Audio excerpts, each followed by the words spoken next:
शुभ शनिवार भी है और आज धन तंडुल तेरस भी है। धई तंडुल तेरस। इसके अलावा और भी छोटी मोटी चीजें हैं जो कार्तिक के महीने में चलती हैं। खासतौर से जो भिक्खु हैं वो अब तैयार हो होकर बाहर जाने चले हैं। उनका जो वत्सावास है, 3 महीने का जो स्टे है, वो इस अश्विन पूर्णिमा को एंड हो गया और कार्तिक का पूरे मास में वो भ्रमण की तैयारी करते हैं, निकल जाते हैं, निकलने शुरू होते हैं प्रचार के लिए, प्रसार के लिए, लोगों के मंगल के लिए। तो ये जो पूरा महीना चलता है अश्विन पूर्णमासी के बाद, जो कार्तिक का महीना है, ये बहुत ही ज्यादा ऊर्जा से भरा हुआ और बहुत ही ज्यादा लोगों को खुशियों देने वाला महीना होता है पूरे साल में। और इसमें जो ये 13वां दिन है या तेरस है, ये 13वां दिन भी हो सकता है और ये तंडुल डे भी हो सकता है। दोनों दिन हो सकते हैं, पर दोनों दिन के मायने लगभग एक से अब हो गए हैं। तो शुभ शनिवार भी है, क्योंकि जो शनिवार होता है उस दिन हम इसको शुभ शनिवार के रूप में मनाते हैं। जो यहां पर नए लोग आए हैं वो जान लें कि भारत के अंदर जब इसका नाम भारत भी नहीं था, खासतौर से मगध वाले एरिया में जहां बुद्ध पैदा हुए, जहां बुद्ध से पहले हमारे समण लोग थे और कबीलों में रहा करते थे, और समण संस्कृति वहीं से डेवलप होकर चारों तरफ फैली।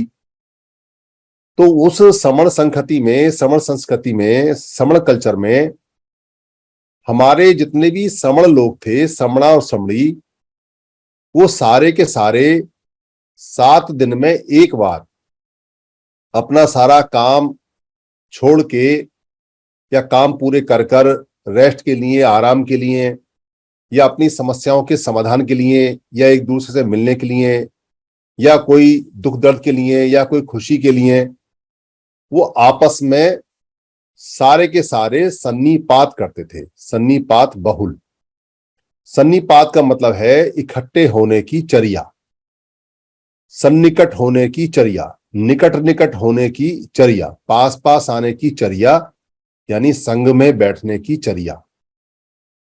तो इस पूरे के पूरे सन्निकट चर्या को, सन्निचर्या को बाद में शनिचर कहा गया। शनिचर्या से शनिचर हो गया। और जब हमारा शय में बदला तो ये जो हमारा अच्छा दिन था, इसको उन्होंने शनिचर्या से शनिचर्या कर दिया और फिर इसको शनिचर कर दिया। बाद में इसमें वार जुड़ा तो शनिवार हो गया। और इसको शुभ दिन को, हमारे मिलने के दिन को मनुष्य दिन का करार देकर हमारे लोगों के दिमाग में बार बार डाला गया। कुछ लोगों ने कहा भी होगा कि ये तो हमारा मिलने का दिन है, बहुत बढ़िया दिन है, शुभ शनिवार है। तो उनको कह दिया होगा कि हम शनिवार की बात नहीं कर रहे, हम शनिवार की बात कर रहे हैं।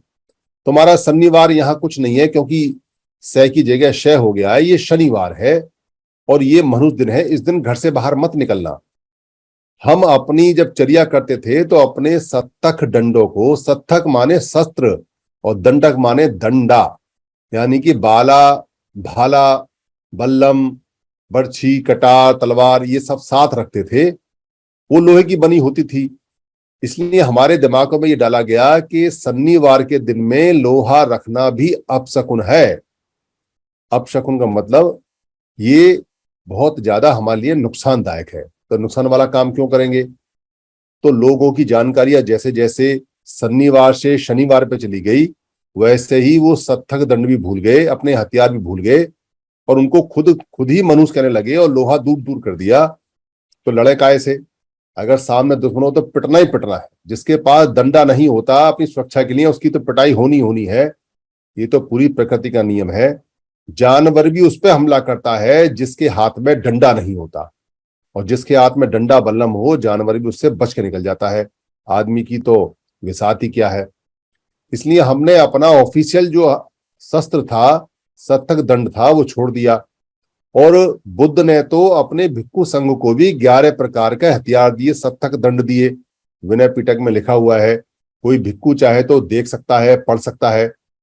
पर आज तक भी भारत में ये जो नकली बुद्धिस्ट जो आए, बाद में बने, बुद्ध के धम्म के खत्म होने के बाद में जो वमन बुद्धिस्ट बने, उन्होंने दंडे का, सत्तक दंड का जिक्र नहीं किया और हमको करुणा मैत्री बताते रहे और बुद्ध को कहते रहे करुणा मैत्री है।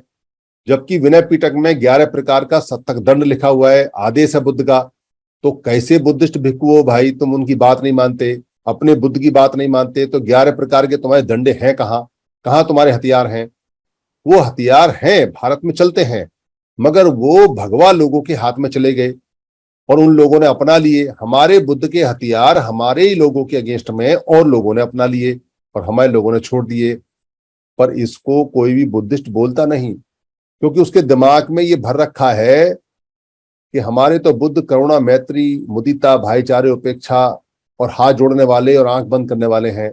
ना तो वो हाथ जोड़ने वाले हैं, ना वो आंख बंद करने वाले हैं। 11 प्रकार के हथियार देने वाले हैं भिक्खुओं के लिए।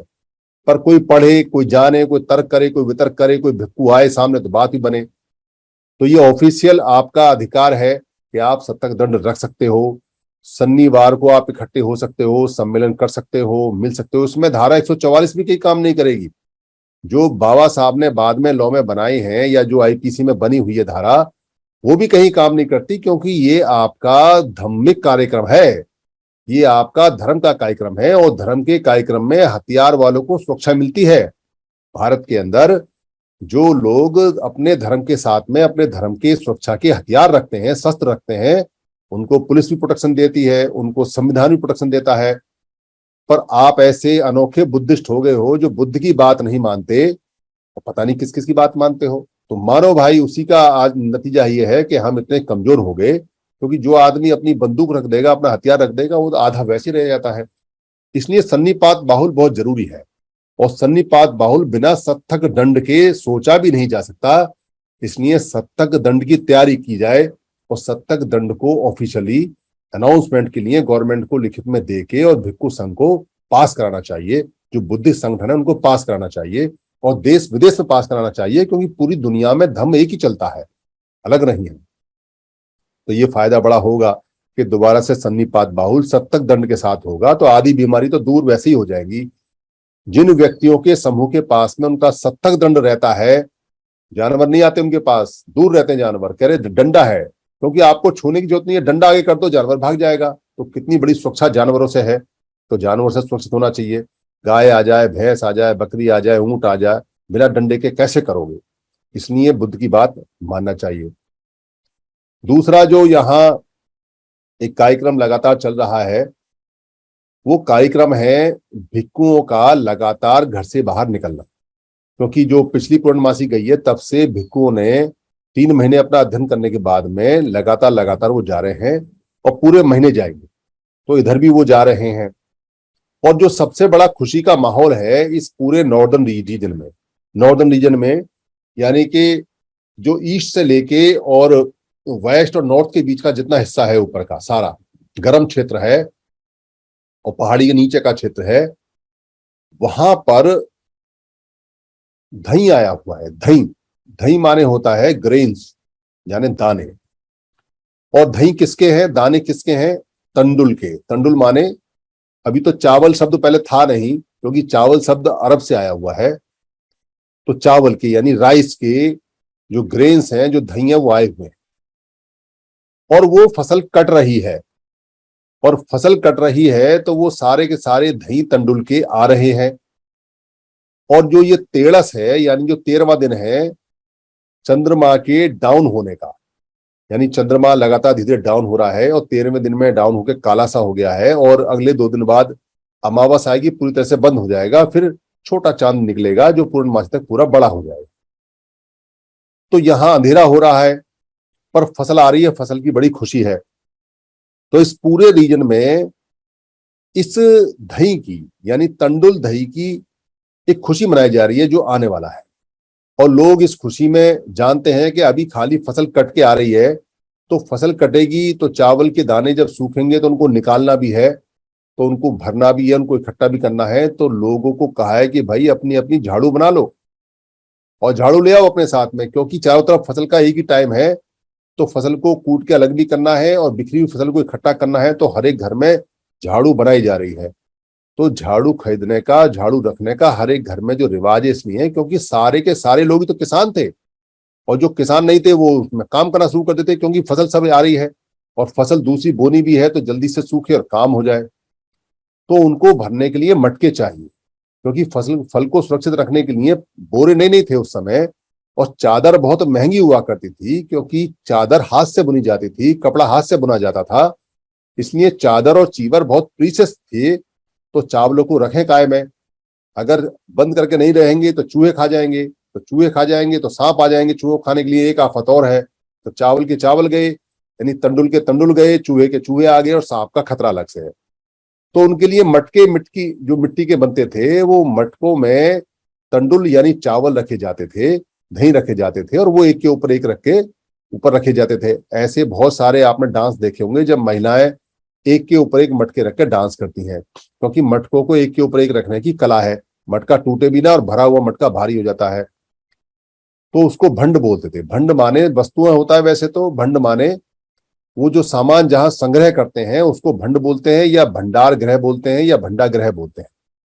और उसी को भंडारा भी बोलते हैं कि ये भंडारा है, यानी जिसके पास बहुत सारे खाने के सामान का वस्तुओं की इकट्ठे हों उसको कहते हैं इसके पास तो भंडार है। तो ये भंडारा कर सकता है, ये लोगों को दे भी सकता है, तभी से ये शब्द भंडारा पड़ा हुआ है। और भंड माने बर्तन होता है।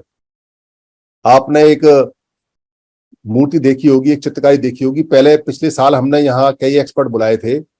उन्होंने बताया था कि एक औरत बीच में खड़ी हुई है जिसके दाएं बाएं में दो हाथी हैं। वो हाथी अपने सूंड में दो मटके लेके खड़े हुए हैं और उन मटकों में से दाने गिर रहे हैं, और वो दाने उस महिला के ऊपर हैं, और उसके दाएं बाएं में कमल के फूल और कमल की पंखड़ियां बनी हुई हैं, पत्तियां बनी हुई हैं।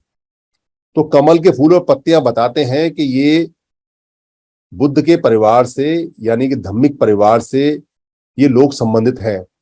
और जो ऊपर से हाथी है, जो हाथी डाले जा रहे हैं, हाथी को बोलते हैं नाग। ये हमारा टोटम रहा है, यानी कि हम नागवंशी रहे हैं। तो नाग माने हाथी होता है, हाथी हमारा टोटम है, हस्ती है, तो वो चिन्ह बताता है कि हमारे नागवंशियों की महिला है। और वो ऊपर से दही डाले जा रहे हैं, धान डाले जा रहे हैं, तो इसका मतलब यह है कि हमारे पास में कितना धान है? लाखों धान है, लाखों। लख माने वो होता है जो गिने ना जा सके, जो बहुत ज्यादा संख्या में, उसको लख बोला करते थे। कह रहे कितना दही है, कितना धान है, कह रहे लख है, लख। तो लख बोला जाता था। और मैं माने होता है मेरा, यानी कि मेरे पास लखों धान। ऐसी जो लक्ष्मी है, लक्ष्मी है, बाद में लक्ष्मी को लक्ष्मी कर दिया गया। बहुत सारी जगह लक्ष्मी चंद भी बोला जाता है, जहां लक्ष्मी चंद का मतलब है जहां लाखों हैं चांद के समय पूरे। और बहुत सारी जगह लक्ष्मी बाद में बदला गया बोला जाता है। तो लाखों धान वाली महिला, और महिला प्रधान हमारा देश और हमारी सभ्यता रही है, हमारी संस्कृति रही है, तो हम महिला को प्रधान मानते हैं। तो कुछ लोग कहते हैं कि बुद्ध की माता है, तो बुद्ध की माता को सम्मान के रूप में कह सकते हैं। पर सारी माताएं लक्ष्मी हैं, सारी माताओं के घर में धान है, सारी माताएं धान से नहा रही हैं, दही से नहा रही हैं, क्योंकि दही जो है, तंडुल जो है, चावल जो है, वो जीवन है। अगर फसल खराब हो जाती है, बाढ़ में बह जाती है, या सही तरह से नहीं पकती है और पूरा दही या धान तंडुल नहीं मिलता है, तो भूखा रहना पड़ेगा। क्योंकि पहले 3 फसल होने का रिवाज नहीं था, बहुत ज्यादा 2 फसल, पर एक फसल सबसे ज्यादा मुख्य थी जिसको दही बोला करते थे, क्योंकि पूरे दिन बारिश पड़ता था कई कई महीने, उसके बाद में ये दही धान बढ़ता था और ये हम काटते थे। तो ये जितनी लक्ष्मी महीना है, ये दही धान से है। बाद में इसको सोने की गिरनी नहीं आई थी उस समय तक, तांबा सबसे पहले आया था। और गिरनियां ऐसे नहीं बारिश में हुआ करती थी, और गिरनियों के इतने ज्यादा मोल भाव भी नहीं थे, पर दही का, धान का बहुत ज्यादा था। इसलिए जो धन धान्य से भरपूर बोलते हैं, धन धान्य से भरपूर का मतलब है दही धान से, यानी कि ऐसे दानों से जो खाने के दाने हैं और उनके इकट्ठे होने को दही धान या धन धान्य बोला करते थे। पर जो पैसा है, पैसा बहुत बाद में बना है। पैसों को मुद्रा बोला करते थे, और जो वित्त और वित्ती है उसको बोलते थे बौद्धिक संपदा। यानी वित्त जिसको आज हम पैसा बोलते हैं, वित्त मंत्रालय का मतलब, जिसका मतलब पैसे का मंत्रालय बोलते हैं, दरअसल पुराने समय में वित्त का मतलब होता था बुद्धि। यानी जिसके पास बुद्धि है उसको वित्ती या वित्त बोला करते थे। वित्त मंत्री का मतलब है बुद्धि वाला मंत्री बोला करते थे, पैसे वाला नहीं। पैसे को मुद्रा बोला करते थे। वो मुद्रा बहुत बाद में बनी है, बहुत बाद में जाके ये पैसे का, मुद्रे का और सिक्कों का चलन हुआ है, पहले नहीं था। तो धन तेरस यानी धन तेरस या धान तेरस का संबंध कैसे आज के समय बना और कैसे ये प्रचलित हुआ और कैसे चलता है, जो कहानी है वो ये बताई जाती है कि बुद्ध ने जब अपना घर छोड़ा, घर छोड़ने के बाद में ज्ञान प्राप्त किया, तो उनके पिता जो शुद्धोधन थे वो चाहते थे कि हमारा बेटा बुद्ध हो गया है तो घर आए। बुद्ध का मतलब बुझ, बुझ का मतलब जो लोगों के सवालों को बुझाता है, जो इतनी जानकारी रखता है कि किसी के भी सवाल का जवाब दे सकता है और लोगों के दुखों के सवालों का जवाब देता है और उनको सुख सिखाता है, उसको बुझ बोलते हैं। उससे बुद्ध बना है। तो इतना बड़ा ज्ञानी हो गया कि सबका जवाब, सवाल का जवाब देता है। तो इतना बड़ा ज्ञानी अगर घर आएगा तो बाप की इज्जत बढ़ेगी, बाप का सीना चौड़ा होगा, परिवार में सबका सीना चौड़ा होगा, देखो हमारा बेटा कैसे आया है। तो हर एक को लालसा रहती है, हमारा बेटा है, पुत्र है, तो आए हमारे घर, उसी का घर है। तो जिस जिसको भी शुद्धोधन ने सिद्धार्थ गौतम के पास यानी बुद्ध के पास भेजा इन्विटेशन के लिए कि जाके खबर करो कि मैंने बुलाया है, वो आने की बजाय बंदा वहीं बुद्ध का शिष्य हो गया और वहीं धम्म को सीखने लगा। वो बड़े परेशान हुए। तो एक काड़ू दाई करके एक उनका मित्र था जो उसी दिन पैदा हुआ जिस दिन बुद्ध पैदा हुए थे। तो सेम डे पैदा होने से उनमें दोस्ती बड़ी गहरी थी। तो शुद्धोधन ने काड़ू दाई से कहा कि काड़ू दाई, तुम उनके बचपन के दोस्त हो, तुम जाओ और जाके कहना कि मैंने बुलाया है, यहाँ आए। और अगर तुम वहां रह भी जाओ, वहां जाके धम्म सीखते रहो, तो भी ये कह देना कि मैंने बुलाया है, एक बार जरूर चले जाए।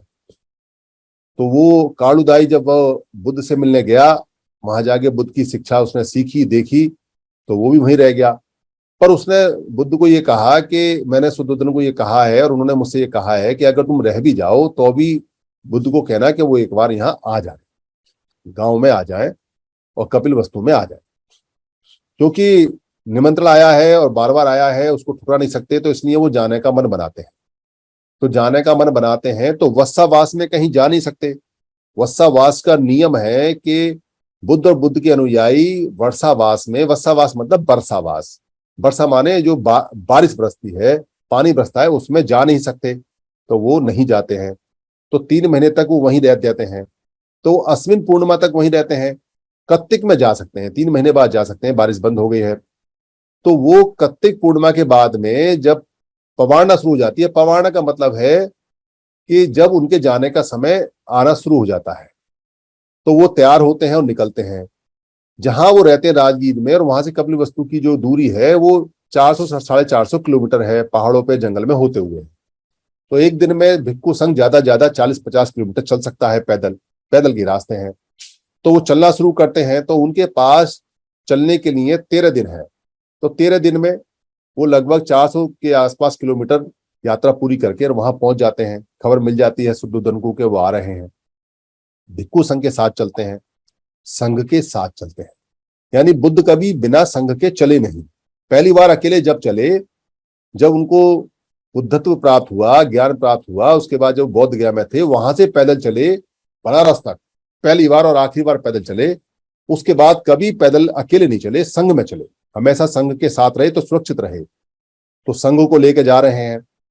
तो वहां पे भंडारा हो रहा है, यानी भंडार गृह बन रहा है, भंड आ रहे हैं, वस्तुएं आ रही है, सामान आ रही है, खाने के लिए चाहिए उनको। और वहां बहुत सारे व्यवस्था करनी है क्योंकि ठंड का मौसम भी है। बेशक सारे भिक्खु है, पर दिन में तो शरीर गर्म रह जाता है, तो रात में उनको कुछ ना कुछ तो चाहिए। वो जंगल में रहते हैं तो जंगल में ऐसे तो रहेंगे नहीं, कोई शरीर लोहे के तो है नहीं। बेशक बुद्ध है, भिक्खु है, पर प्रकृति तो अपना काम करती है, प्रकृति से बड़ा तो कोई है नहीं। तो उन सब के लिए इंतजाम करने हैं, अरेंजमेंट करने हैं, और उन रास्तों पे उजाला भी करना है। अब पहले बिजली तो कहीं थी नहीं, और ना ही कोई लड़ी थी, ना ही कोई मोमबत्ती थी। मोम तो था पर बत्ती इतनी ज्यादा नहीं थी, पर दीपक था। क्योंकि दीपक का जो जिक्र आता है वो चौथे बुद्ध के नाम से भी आता है। चौथे जो बुद्ध हैं उनको दीपांकर बोलते हैं, तो दीपांकर के नाम से आता है, दीपनी के नाम से आता है, दीपक के नाम से आता है, दीपा के नाम से आता है, जो अत दीपो भव है उसके नाम से भी आता है। तो दीपक बन चुका था भारत के अंदर, और दीपक की रोशनी चलती थी, उसमें तेल चलता था और बाती जलती थी, और बाती और तेल का जिक्र बुद्ध के विनय पिटक में भी बहुत ज्यादा है। तो वहां जो दीपक है, दीपक वहां जला रहे हैं क्योंकि वो आ रहे हैं।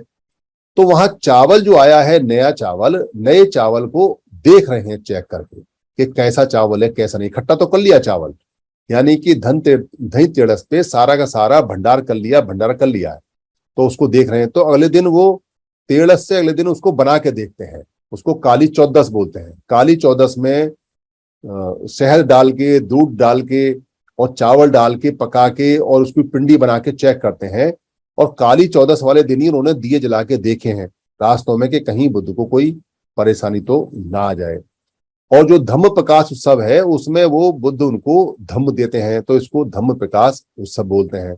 उसके बाद भय दूर करने का दिन आता है जहां वो भय दूर करते हैं। फिर गौतम धम्म दिन आता है जिसको आप गोवर्धन बोलते हैं, गौतम धम्म वर्धन गोवर्धन बोलते हैं। इस छठ तक कार्यक्रम चलता है। ऐसा जिक्र बार बार आता है। कुछ लोग कहते हैं कि ये जिक्र ठीक नहीं है, कुछ लोग कहते हैं कि ये बात सही नहीं है। हो सकता है कि ये बात सही नहीं है, किसी की बात को काटना ठीक नहीं है, पर इसके प्रमाण नहीं मिलते कि ये बात ठीक नहीं। और जो दीपावली है ये ठीक वो शब्द है जैसे बोलते हैं नामावली। जो नामावली होती है, या जो जिसको हम बोलते हैं कि ये नियमावली है, यानी नियमों की अवली हो गई या नाम की अवली हो गई, वैसे ही दीप की अवली हो गई। अवली माने होता है माला या पंक्ति, यानी दीपों की माला या पंक्ति। नाम अवली यानी नामावली का मतलब है नाम की माला या पंक्ति, या नियमावली का मतलब है नियम की माला या पंक्ति। तो वैसे ही ये दीपावली दीप और अवली है। तो ये दीप अवली तभी से चली आ रही है, पर बुद्ध के साहित्य में इसको दीपावली कह के या बहुत बड़ा फेस्टिवल कह के ये कहीं है नहीं। पर हमारे सारे फेस्टिवल जितने भी हैं वो सारे के सारे फेस्टिवल जितने भी हैं वो एग्रीकल्चर के ऊपर है। तो एग्रीकल्चर की बात को कोई डिनाई नहीं कर सकता, क्योंकि धान का जो फेस्टिवल है वो आज भी होता है। आज भी भारत के अंदर जो अलग अलग दही आते हैं, अलग अलग ग्रेन्स आते हैं, उनकी आज के दिन में वर्शिपिंग होती है, पूजा होती है, अर्चना होती है, वो रखे जाते हैं। वो हमारा पुराना फेस्टिवल है। इसलिए जो दही तेरस है, दही माने होता है बहुत तरह के ग्रेन, बहुत तरह के दाने, और तंडुल माने होता है चावल। तो दही तंडुल तेरस, क्योंकि चावल प्रधान है, चावल ज्यादा है, इसलिए दही तंडुल तेरस आज के दिन को बोला जाता है। जो लोग ये कहते हैं कि ये दीपावली बुद्ध के नाम पे नहीं है, तो वो प्रूव करें कि ये किसके नाम पर है किसके नहीं है। दुनिया के सारे जितने भी शास्त्री हैं जो शास्त्र करने वाले हैं, वो कहीं तक भी चले जाओ, उनके पास कोई प्रूफ नहीं है। लोग हमसे प्रूफ मांगते हैं क्योंकि हमारे साहित्य को टेढ़ा मेढ़ा किया गया है, हमारी चीजें खत्म की गई हैं, पर हमारी कल्चर खत्म नहीं कर सकते। आखिर जो दीपक है वो हमारा है, जो चावल है वो हमारे हैं, जो तंडुल है वो हमारे हैं, जो भय दूर करने की जो प्रक्रिया है वो हमारी है, जो धम्म का प्रकाश है वो हमारा है, जो गौ से जितने शब्द हैं वो गौतम से बने हुए हैं। एक एक चीज हमारी बोलती है कि ये हमारी कल्चर है, हमारी परेशानी है, हमारी हमारी सब चीज है। और जो लोग अपना दावा करते हैं उनकी ये चीज दूर दूर तक है नहीं, इसलिए दिक्कत आती है और लोगों को समझने में कठिनाई महसूस होती है। क्योंकि अपनी चीज को छोड़ना बड़ा आसान है, पर उसको पुनः प्राप्त करना थोड़ा मुश्किल काम है। कई बार लोग उसके रेफरेंस मांगते हैं, पर अपने रेफरेंस देने की बजाय दूसरों के रेफरेंस मांगना सीखना चाहिए। किसी के पास रेफरेंस नहीं मिलेंगे, आपके पास तो बहुत रेफरेंस है जो लगातार लगातार आ रहे हैं। तो ये धन तेरस की हमारी पूरी कहानी है। कल काली चौदस आएगी, कल धान बनाएंगे, बना के उसके लड्डू बनाएंगे, लड्डू बना के दिए जलाएंगे, दिए जला के रास्ते करेंगे, दीपावली करेंगे। और परसों को धम्म प्रकाश फैलेगा चारों तरफ, ऐसा प्रकाश फैलाएंगे बुद्ध के फिर आपका सारा अंधियारा हमेशा के लिए दूर हो जाएगा। और फिर आपको भय दूर करेंगे, भय दूरदर्शन करना सिखाएंगे। और फिर आपका गोवर्धन आएगा, यानी गौतम धम्म वर्धन डे आएगा। और छठ के बाद में वो सब चले जाते हैं जब महिलाएं हमारी उनको खाना और पीना पानी वगैरह देती हैं। ये कार्यक्रम लगातार साल दर साल चलता रहता है और ये बड़ा होता जाता है, बड़ा होता जाता है। और भारत के सारे हिस्सों में नहीं मनाई जाता ये दीपावली। क्यों नहीं मनाई जाती? क्योंकि धान के आने का टाइम भारत के जो साउथ के कंट्री, जो साउथ के स्टेट हैं उनमें अलग है, उनका मौसम अलग है। वहां धान अभी नहीं आया है, वहां बाद में आएगा। यहाँ पहले आ गया है क्योंकि यहाँ हवाएं सूखने लगी हैं, यहाँ पानी देर से आता है और जल्दी चला जाता है। वहां पानी जल्दी आता है और पानी देर से जाता है, इसलिए धान देर से पकता है। वहां धान तो वहां भी होता है, पर वहां का टाइम अलग है, इसलिए उनका धान का फेस्टिवल नहीं है। हमारे यहाँ ये दही का फेस्टिवल होता है जो इस साइड में होता है। ये कल्चरल चीजें लगातार लगातार अगर थोड़ा सा भी सोचेंगे तो हमको पता चल जाता है कि ये कैसे काम करती हैं, कैसे नहीं करती है। इसलिए दीपावली के लिए हम ये बोलते हैं बार बार, आपको ये नहीं कह रहे हैं कि आप दीपावली मनाएं, आपको ये भी नहीं कह रहे हैं कि आपको पटाखे चलाएं, क्योंकि पटाखे चलाने का चलन कहाँ स्टार्ट हुआ, कैसे हुआ, किसने किया, पता नहीं। आपको ये भी नहीं कह रहे हैं कि आप नए कपड़े पहने, आप बहुत पैसा खर्च करें, आप दुनिया भर के तामझाम करें और ये जो चीजें आज के समय चल रही हैं और जो बनावटी चीजें हैं ये सब इसमें डाल के और इसको कमर्शलाइज किया गया है, तो आप इसमें अपना धन बर्बाद करें। अगर आपको धन पैदा होता है इससे और बेचने से कुछ मिलता है, व्यापार करने से मिलता है, तो आप करें, आपके लिए बहुत अच्छी दिवाली है।